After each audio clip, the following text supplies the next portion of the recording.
STM Transport Voyageurs, une nouvelle façon de voyager.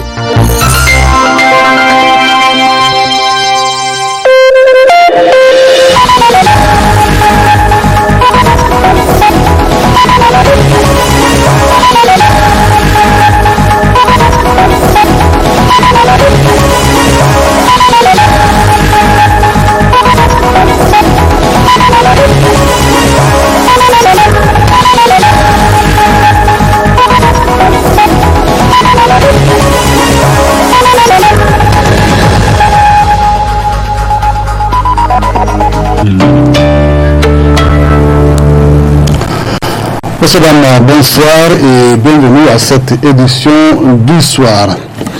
Cela dit, la Commission électorale nationale indépendante, la CENI, a rencontré ce matin au Palais des Congrès de Niamey les membres et représentants de partis et politiques pour les informer et échanger avec eux sur le processus électoral au Niger. Détail avec Ralia Sami et Mimouni Abdou. C'est dans le souci de la recherche objective de solutions aux spéculations par rapport aux activités qu'elle mène dans le cadre du processus électoral en cours dans notre pays que la Commission électorale nationale indépendante CENI a jugé utile d'organiser cette rencontre d'information et d'échange entre elle et les partis politiques. Ainsi, les politiciens ont d'abord eu droit à une présentation des résultats des audiences foraines et aussi des opérations d'enrôlement. Signé par l'officier d'état civil. Naissance 72 269. Mariage 3 266. 34 838. Total 1 513 665. Pour une population attendue de 1 963 109. J'ai noté que les actes ont été délivrés à l'occasion de ces audiences foraines.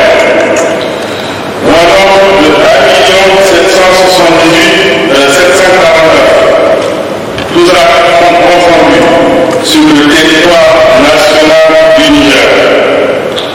Je voudrais mettre ces chiffres en relief avec les données démographiques du Niger.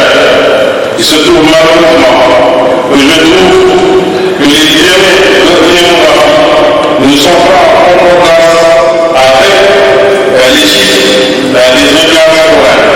Avez-vous une explication qui justifie que la proportion d'actes délivrés par localité ou par région ne soit pas proportionnellement égale à la population de cette région ou de cette localité? Qu'est-ce qui s'est passé dans ce cas?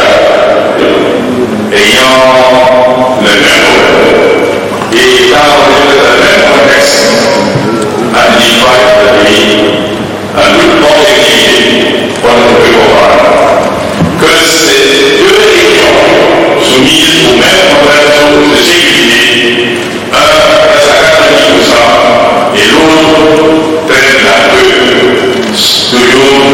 le moins enrôlé. Je voudrais dire deux choses essentiellement. S'agissant des audiences foraines et de l'enrôlement, premièrement, ce sont des exercices volontaires.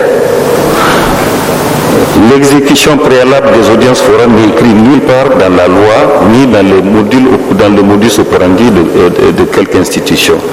C'était pour véritablement faciliter la distribution de pièces à des Nigériens qui n'en ont pas, que la CENI a encouragé la mise en place d'audiences foraines et a obtenu les résultats qu'elle a obtenus.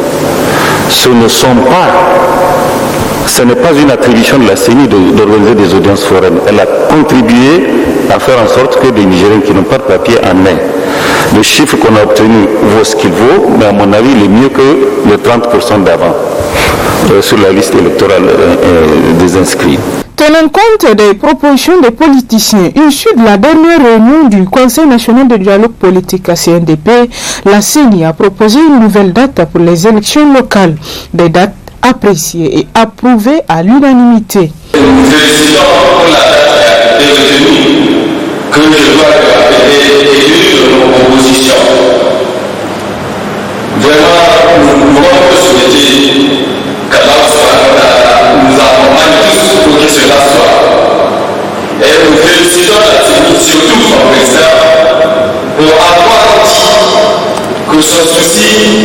de ne pas faire quoi que ce soit qui puisse désigner les gens. Cela nous réconforte et cela me donne le courage de lui faire certaines propositions. Donc la première est vraiment l'audit du fichier, je l'avais dit, la nomination des présidents des cellules locales et régionales, que cela soit fait le plus tôt possible. Il ne faut pas qu'on attende encore jusqu'à ce que le temps soit passé et on se retrouve dans le placard. Pour l'organisation des élections locales, nous en félicitons aussi que la sagesse est prévalue pour que la paix et la sécurité règnent dans ce pays. Je pense que nous devons être au devant de tout le peuple nigérien et de la nation nigérienne. Ce que nous importe, ce n'est pas les hommes, c'est notre nation. Les ennemis passent, la nation reste. Si on fait des choses, nous devons les faire en notre âme et conscience et nous devons comprendre qu'on le fait dans l'intérêt du peuple nigérien. Nous allons rester aux côtés des partis politiques et des candidats pour leur apporter l'accompagnement que nous pouvons laisser. Et nous allons le faire. Quelqu'un nous a demandé, et c'est le faire bien, je crois, de confirmer officiellement la date. Oui, c'est ce que nous devons faire écrire. La plénière a déjà examiné la question. Au besoin, nous écrivons à la comité et nous donnons demain, Inch'Allah, une conférence de presse complète à l'occasion de laquelle nous allons annoncer tout ce qui vient d'être dit, mais surtout le fait officiel de ces affirmations. Ainsi donc, les élections locales se tiendront le 13 décembre 2020, bien avant celles présidentielles comme l'ont souhaité les politiciens.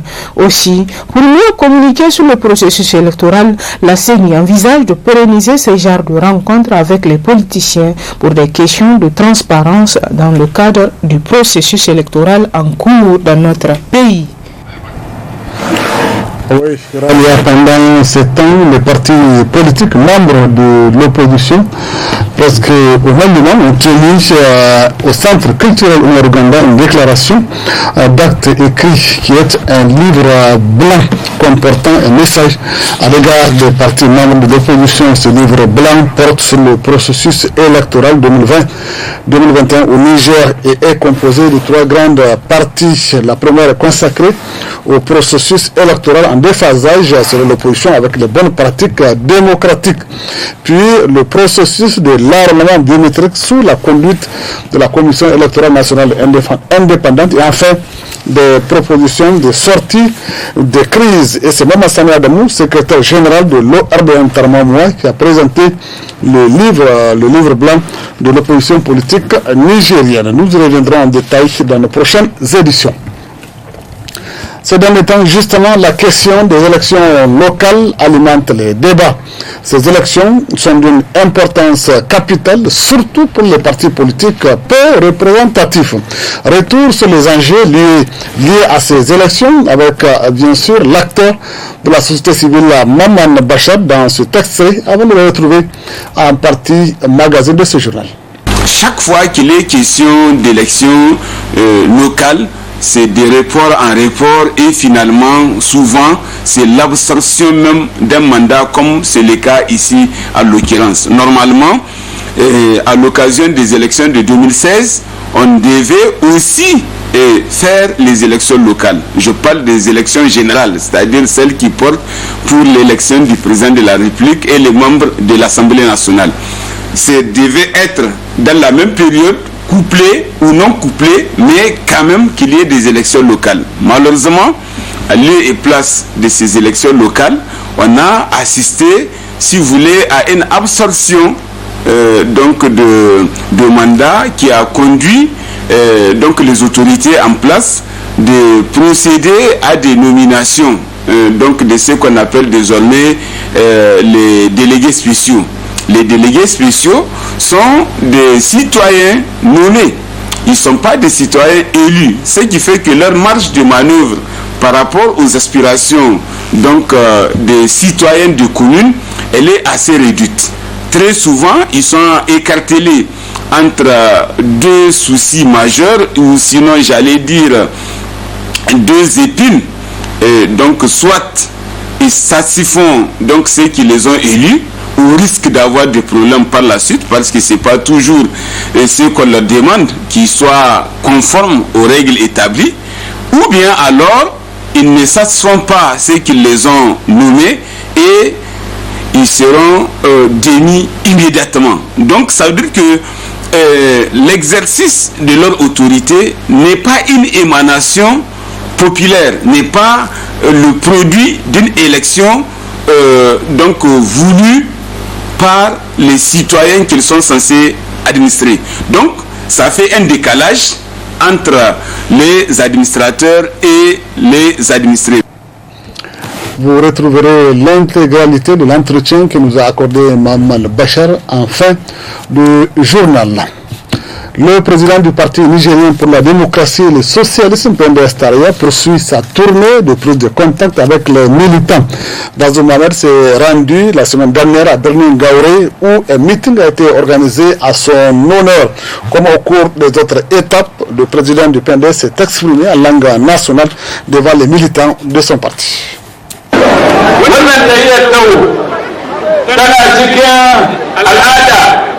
ta jami'ar PNDS tarayya na kullum shugabanta ya zagaya cikin karkara ya je ko'ina inda masu goyon bayan shi suke. Al'ada ce wanda mun zaɓe ta tun yayin da Firistan Isufu Muhammadu yake shugaban jam'iyyarmu. Sanin kowa ne Alhaji Isufu Muhammadu babu ɗan siyasa na kowane lokaci wanda ya taɓa yin rabi ko kashi guda cikin uku aikin da Isufu ya yi na zuwa karkara zagaya a je ko'ina inda jama'a suke. Ko'ina ya bi ya yi tallan jam'iyya ya yi tallan ra'ayi shi ayyakai mutane suka san shi. Ku tuna fa da muka fara siyasa ba mu bane jami'ar ta farko ba mu bane jami'ar ta biyu ba mu ne ta uku kuma can baya nisa muke amma a kwana a tashi dalilin irin wannan aikin na a zagaya a je inda jama'a suke tubarkalla muka kai matsayin inda mune muka zama jami'a ta farko kuma Allah ya kama mu ya kai mu da mulki. Wannan al'ada da ita ce ni na yi niyya in ci gaba kuma nika ziyara jama'a duk inda suke. Yau da kwana kusan 10 na sauke nauyin aikin gwamnati da yake wuya na ɗauki duk lokacin da ya kamata domin nan gaba ba tare da kowace irin matsuwa ba in zagaya cikin karkara in je birane in ga mutanen mu daidai da wannan al'ada da na magana a kai. Na zagaya cikin gundumar Falmai inda jiya muka yi ziyarci Falmai da Gyallage.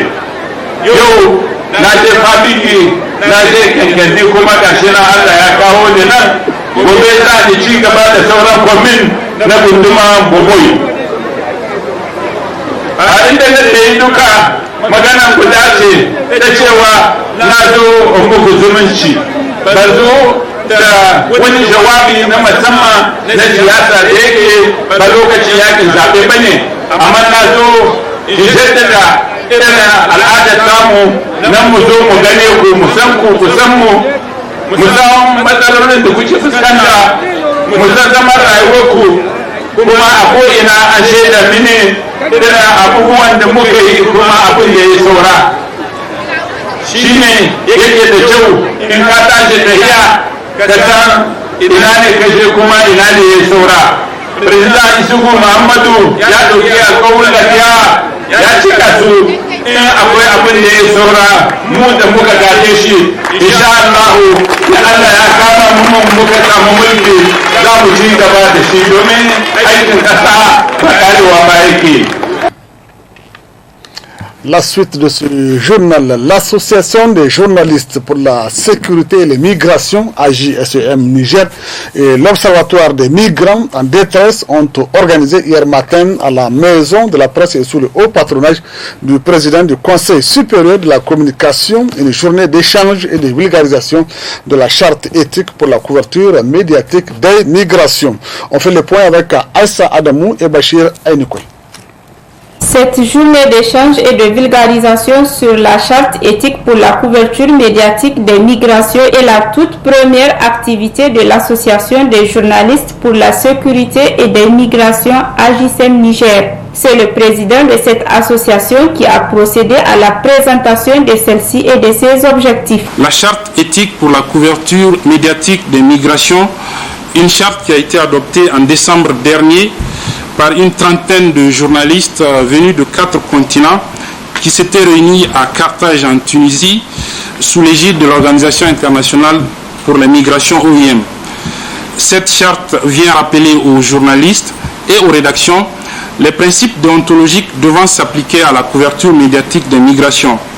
Elle a été officiellement lancée en février dernier et depuis, ses rédacteurs s'activent à la vulgariser pour en faire un outil supplémentaire de travail pour les journalistes, notamment ceux qui s'intéressent à la question migratoire. Ici au Niger, c'est donc notre association, l'Association des journalistes pour la migration, qui est partie prenante à la rédaction de cette charte qui pilote la campagne de vulgarisation dont la journée d'aujourd'hui marque le lancement. Procédant au lancement des échanges, le président du Conseil supérieur de la communication CSC est revenu sur l'intérêt du sujet. La migration est un sujet qui suscite un intérêt particulier du public et des médias. C'est aussi un phénomène difficile à documenter pour les journalistes car le plus souvent, le traitement médiatique des questions migratoires fait l'objet de dérapages regrettables avec des images et des titres versant dans le sensationnisme, la stigmatisation et les discours xénophobes qui attisent la haine. Il est donc essentiel que les journalistes possèdent les connaissances et les compétences nécessaires pour écrire sur le sujet de manière factuelle et mettre en avant le respect des droits des migrants. Pour ce faire, les règles éthiques de base de la profession doivent prendre un relève tout particulier, tant les conséquences pour les personnes peuvent être dommageables. D'où la nécessité pour les journalistes de disposer notamment d'une charte spécifique en la matière. Je suis heureux de constater qu'il existe une telle charte, la charte éthique sur la couverture médiatique des migrations. Elle rappelle aux journalistes et aux rédactions les principes déontologiques qui doivent s'appliquer à la couverture médiatique des migrations. Pour mieux édifier le public, la charte d'éthique a même été présentée. Nous, les journalistes du pays du Sud, nous ne devons plus nous contenter de reprendre les clichés et les images distillées par nos confrères du Nord sur les migrants. Il faut arrêter de reprendre chaque fois comme des perroquets ce que disent les grands médias qu'on appelle du Nord, que ce soit RFI, BBC ou d'autres Reuters, etc., etc. Il faut aller en profondeur. Notre rôle donc, en tant que médias du Sud, est de déconstruire les représentations du migrant qu'on tente de nous imposer. Tout au long des assises, des débats fructueux ont été engagés autour de cette charte. Les journalistes sont ainsi mieux édifiés sur les principes d'éthique et de déontologie encadrant leur métier, surtout en ce qui concerne la couverture médiatique des migrations. Parlons des vacances, plus précisément de l'enseignement islamique pendant les vacances pour les enfants scolarisés. Un moment privilégié pour les parents, n'est-ce pas, pour l'éducation islamique de leurs enfants. Communément appelées Makaranta, les écoles coraniques assurent aux jeunes enfants une formation religieuse pendant le temps de vacances. C'est donc pour apprendre leur religion que les parents envoient leurs enfants dans les écoles coraniques pendant cette période de vacances scolaires. Chaque année, nous organisons ce genre de cours de vacances afin que les enfants puissent bénéficier du temps qu'ils ont pendant ces vacances. Donc notre objectif est d'amener notre contribution à la Oumma islamique pour que les enfants aient une connaissance sur leur religion qui est l'islam. C'est pour cela que nous organisons ce genre de cours de vacances afin de leur préoccuper leur temps que de les laisser dans la rue courir d'ici par là. Les jeunes apprenants sont ainsi initiés dans différentes filières spécifiques. Les filières, il y a le Coran, il y a les hadiths du prophète, la vie du prophète, le monothéisme, les azkar, les azkar, les invocations. Et donc il y en a voilà, autre matière à part cela. La formation dure 2 mois vis-à-vis de la situation actuelle qu'on est dedans. Normalement, les années passées, on a jusqu'à 3 mois. Mais cette année, on a seulement 2 mois, Inch'Allah, qu'on va essayer de gérer la formation, Inch'Allah. Un certificat, il y a 2 examens même qui vont, 2 compositions pendant la formation.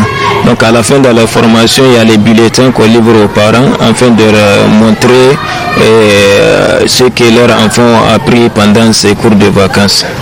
La parole, c'est d'appeler aux parents et de leur dire d'être engagés envers leurs responsabilités. Donc vis-à-vis de la situation, les parents n'ont pas assez de temps maintenant pour apprendre leurs enfants ce qui est de leur religion. Donc ils n'ont qu'à amener les enfants pour qu'on leur apprenne leur religion. Les parents sont de plus en plus nombreux à s'intéresser aux écoles coraniques pendant les vacances scolaires pour une bonne formation religieuse de leurs enfants. C'est d'ailleurs un des droits des enfants vis-à-vis de leurs parents. Place à présent à la partie magazine de ce journal consacré à l'entretien que nous a accordé Maman Bachar par rapport aux élections, à l'organisation des élections locales dans notre pays. Très bonne réception et bonne fin de soirée à tous. Donc, la constitution du 25 novembre 2010, la dernière en vigueur en République du Niger, à son article 6 dispose que le peuple exerce sa souveraineté à travers ses représentants élus et par voie de référendum. C'est dire que les élections constituent le moyen d'expression le plus évident donc de la démocratie et de la souveraineté du peuple.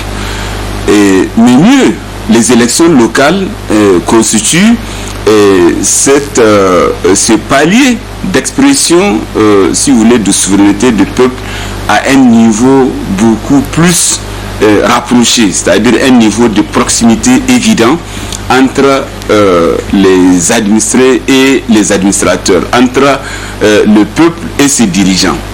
Donc, de ce point de vue-là, les élections locales constituent la première vitrine, la première information par laquelle un parti politique, un groupement de partis politiques ou même, si vous voulez, des candidats indépendants puissent savoir leur représentativité réelle au sein d'une commune donnée. Donc, elle constitue un enjeu majeur par rapport à la présence et à l'influence de cette mouvance politique ou de ces partis politiques dans une localité définie. Et comme vous le savez, la carte électorale donc est un élément réel par lequel un parti politique ou un groupement de candidats indépendants puisse savoir exactement leur représentativité à travers l'ensemble du territoire national, parce que nous avons ici au Niger accepté ou j'allais dire adopté le principe d'une communalisation intégrale. Donc à travers les 266 communes, chaque citoyen nigérien se trouve rattaché nécessairement à une commune. Le président de la République, par exemple, c'est un citoyen de la commune 1 de Niamey. Donc quand il y a une élection au niveau de la commune 1 de Niamey, il va s'assurer que le maire qui sera élu, les élus qui seront élus pourront régler les problèmes de la commune 1 de Niamey.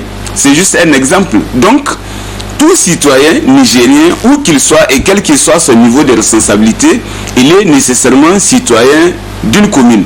Donc les élections communales constituent, si vous voulez, les élections test de première importance. Et or, malheureusement, si vous regardez, on a comme l'impression que ce sont ces mêmes élections locales qui sont toujours reléguées au dernier rang, pratiquement des soucis des hommes politiques et des partis politiques. Il vous souviendra que les premières élections locales qui ont été organisées ici au Niger datent déjà de juillet 2004. Mais depuis, chaque fois qu'il est question d'élections locales, c'est des reports en report et finalement, souvent, c'est l'absorption même d'un mandat comme c'est le cas ici à l'occurrence. Normalement, à l'occasion des élections de 2016, on devait aussi faire les élections locales. Je parle des élections générales, c'est-à-dire celles qui portent pour l'élection du président de la République et les membres de l'Assemblée nationale. Ça devait être dans la même période, couplé ou non couplé, mais quand même qu'il y ait des élections locales. Malheureusement, à lieu et place de ces élections locales, on a assisté, si vous voulez, à une absorption donc de mandats qui a conduit donc les autorités en place de procéder à des nominations donc de ce qu'on appelle désormais les délégués spéciaux. Les délégués spéciaux sont des citoyens nommés. Ils ne sont pas des citoyens élus. Ce qui fait que leur marge de manœuvre par rapport aux aspirations donc, des citoyens de communes, elle est assez réduite. Très souvent, ils sont écartelés entre deux soucis majeurs, ou sinon, j'allais dire, deux épines.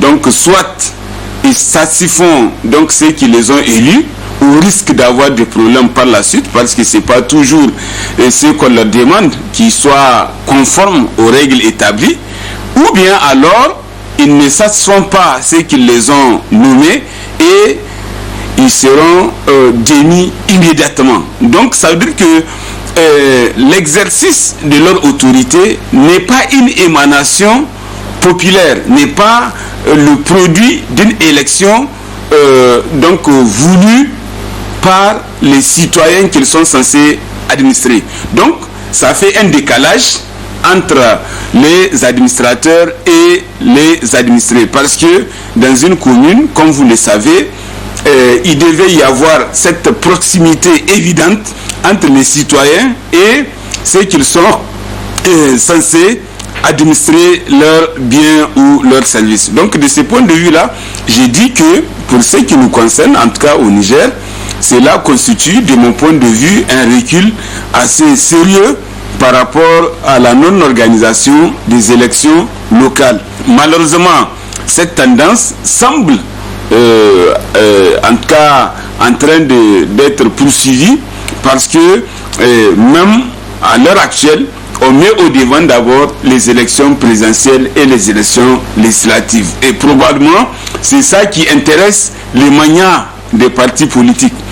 Et pas les élections locales, parce que on considère que c'est un pouvoir réduit, c'est un pouvoir local, donc qui n'a pas une portée assez importante, même en termes de gains et autres, parce que, comme vous le savez, quand on avait commencé la communalisation, quand on avait commencé à élire les maires, d'aucuns avaient pensé que c'était les maires avec voiture noire, avec drapeau, garde-corps, chauffeur, une maison de service, etc., etc. Donc les gens se sont précipités. Après, il y a ceux qui se sont rendus compte que même leur salaire en tant qu'employé était meilleur que les indemnités qu'ils devaient recevoir en tant que maire, en tout cas dans certaines communes, puisque les communes ne sont pas les mêmes.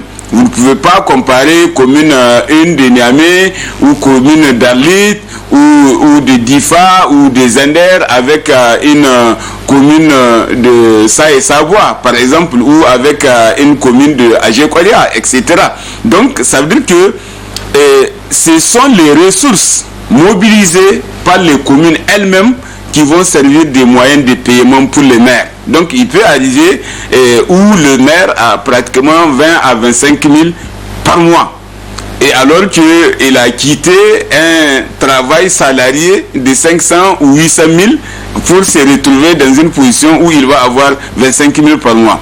Donc, et c'est ça qui a justifié ces déferlements d'émissions, j'allais dire, et juste après l'installation des premières communes là, des années 2004, 2005, 2006, en fait les gens se sont désillusionnés. Être maire, c'est vraiment s'engager pour la communauté qui vous élit.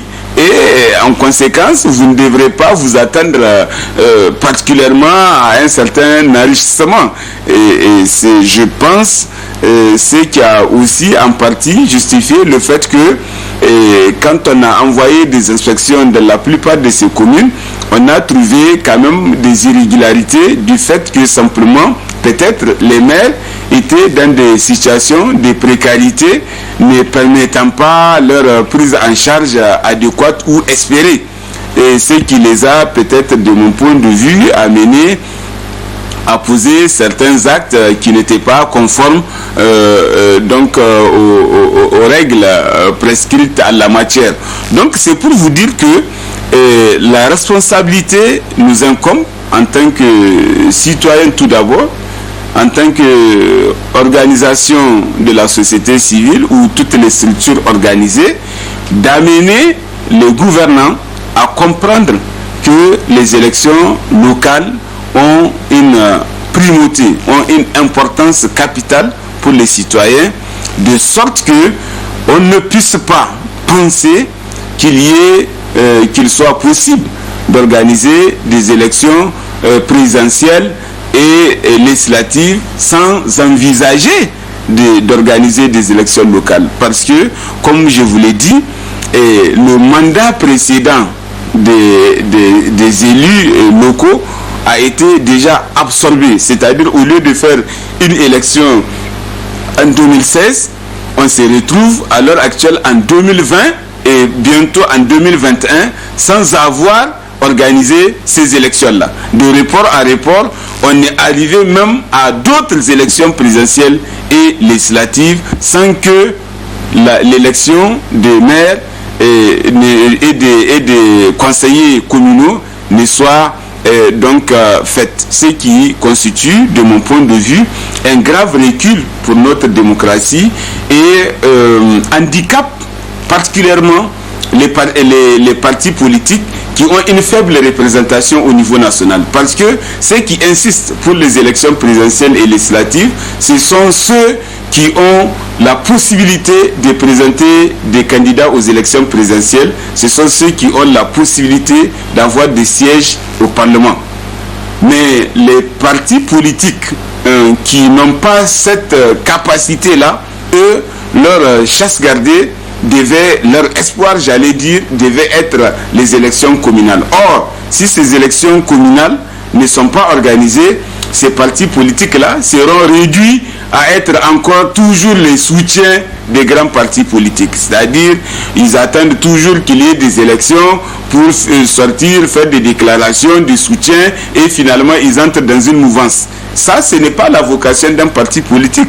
Un parti politique doit s'auto-déterminer. Il doit avoir des objectifs, il doit avoir un projet de société qu'il propose à ses concitoyens, il doit avoir un programme politique sur la base desquels il va aller susciter la confiance de ses concitoyens pour espérer, j'allais dire, conquérir le pouvoir et l'exercer au nom du peuple qu'il a.